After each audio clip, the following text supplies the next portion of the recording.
New York thought electing a socialist mayor would be the change. But Trump just delivered them a reality check. And this time it came with a warning. Loud and clear. I want to talk about New York City real quick. You're a New Yorker. You famously kind of had a fight with Ed Koch back in the 70s and 80s as he was a mayor. He obviously wasn't a democratic socialist, as you call the mayor-elect Zohran Mamdani a communist. But is there any part of you that looks at Mamdani and says, it is good for you politically to have a big foil there that you're going to talk about for the next 3 years? You know, I'm so torn because I would like to see the new mayor do well because I love New York. I really love New York. When I left New York for Washington, New York was doing really well, but there were some bad signs. The bad sign was a guy named de Blasio. So the signs of de Blasio, that was the beginning, and it was bad. This one, we're going to... For 1,000 years, communism has not worked. Communism, or the concept of communism, has not worked. I tend to doubt it's going to work this time. Did you see his victory speech? It's literally never worked. Yeah, I thought it was a very angry speech. Certainly angry toward me, and I think he should be very nice to me. You know, I'm the one that sort of has to approve a lot of things coming to him. So he's off to a bad start. At one point he says, turn the volume up. So hear me, President Trump, when I say this. To get to any of us, you will have to get through all of us.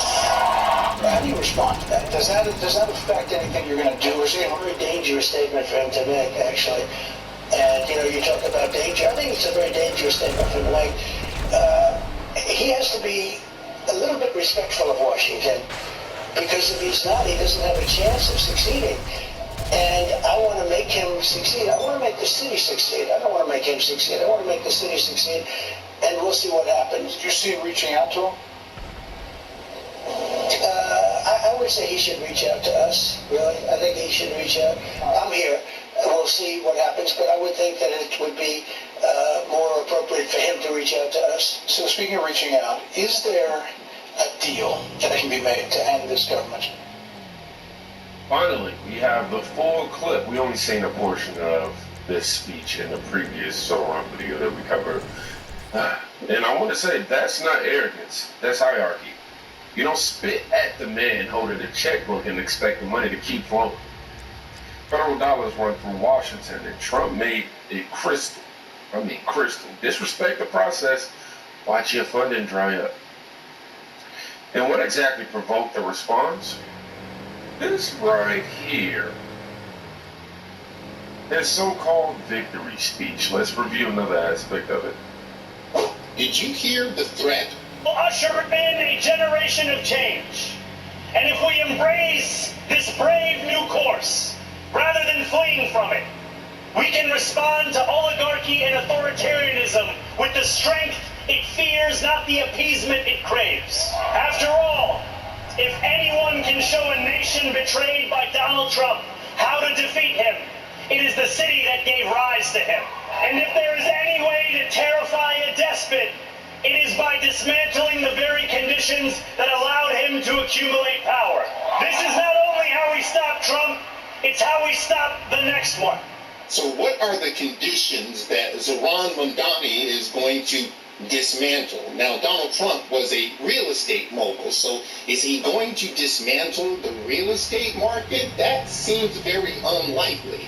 The only other reason that Donald Trump is sitting in the White House is because of like-minded people like me who wanted to put America first. And so now he's president because I am the condition that gave him his rise to power, and I am very thankful for the job that he is actually doing in the White House. So exactly how are you going to dismantle me and tens of millions of other Trump supporters? Can you elaborate on that?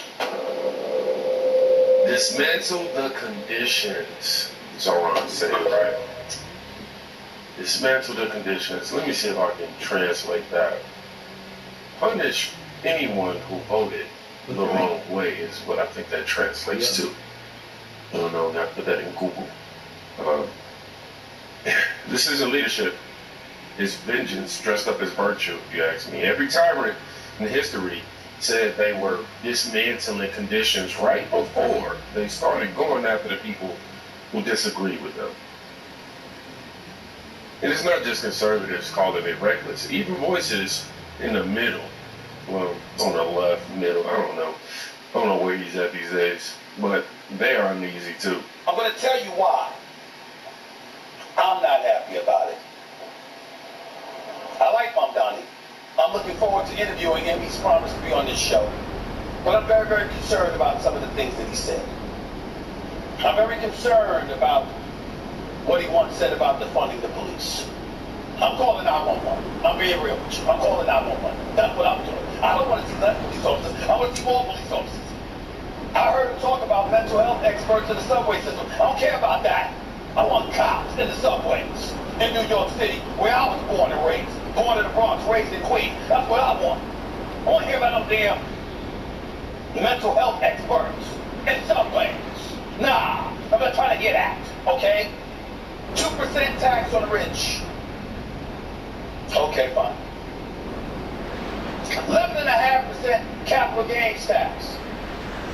On its face, okay, fine. Free buses. Free grocery stores in each borough. Really? Really think that's gonna work? Ladies and gentlemen, we're at a crossroads in this nation. And there's no way to slice.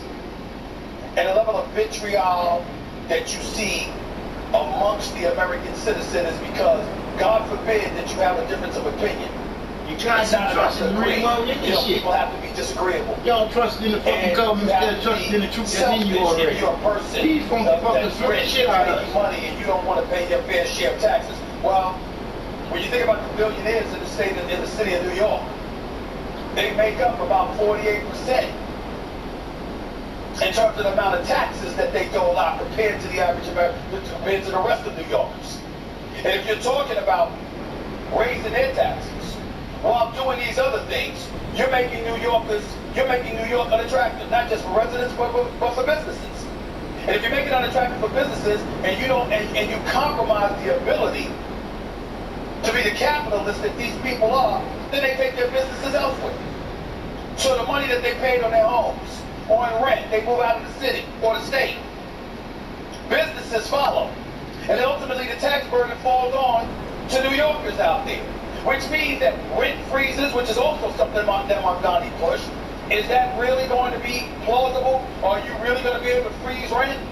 Or are you going to end up hiking it? Because you don't have enough people here to pay it. Tax revenue, where are you getting that from? See, these are all the kind of things that we have to connect the dots and ask ourselves, 1 + 1, does it equal 2? Is it really plausible that these things are going to happen?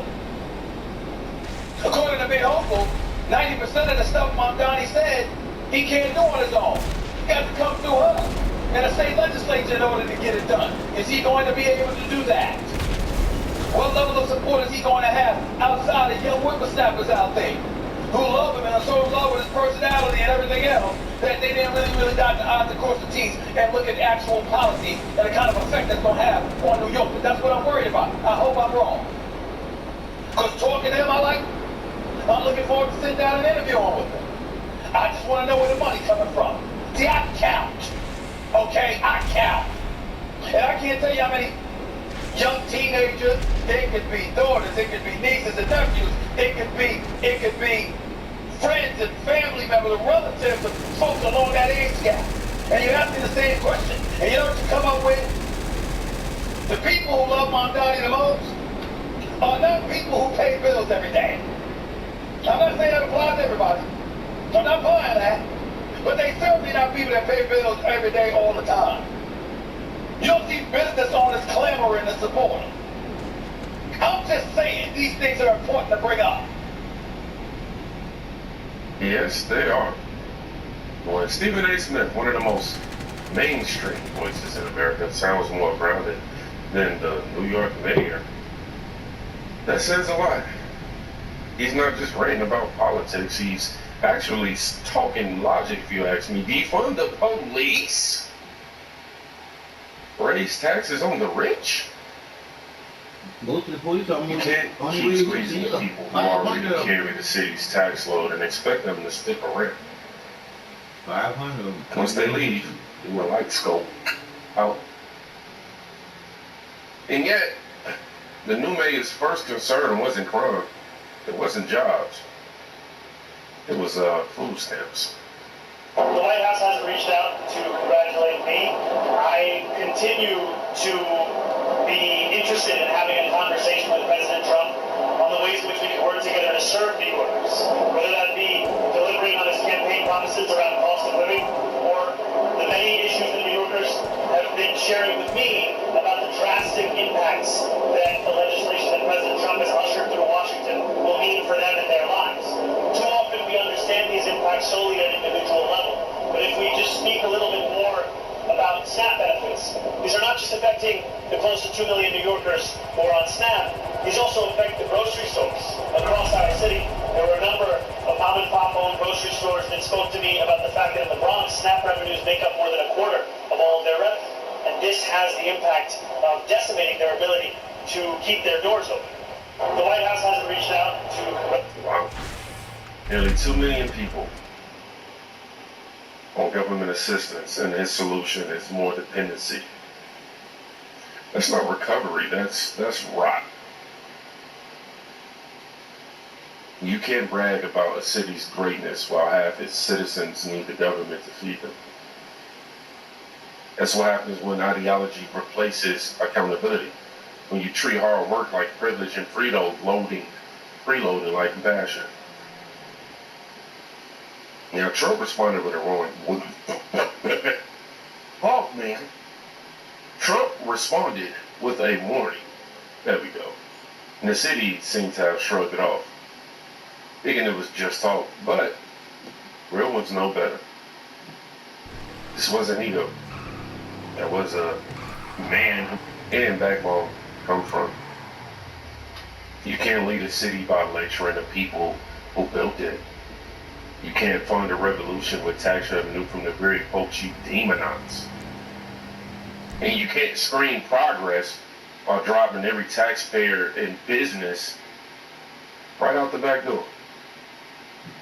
New York wanted rebellion. New York wanted rebellion. I want to be able to talk correctly without speaking gibberish. But what they're about to get is reality. Because there's a difference between the man who makes speeches and the president who makes moves. And when one plays pretend while the other holds the purse strings, we already know who wins that fight. Now, if you made it to the end of the video, you're part of the few still paying attention while the rest of the world scroll past the warning sign. So, if you made it to the end of the video, I want you to put warning. I ain't putting no warning on nothing. All I'm saying is, if truth makes sense, let's make a change. Stop all the fucking nonsense bullshit that don't make sense. That ain't nothing hard to do. Just think for yourself. If it don't make sense to you, it ain't important for you to do. Fact.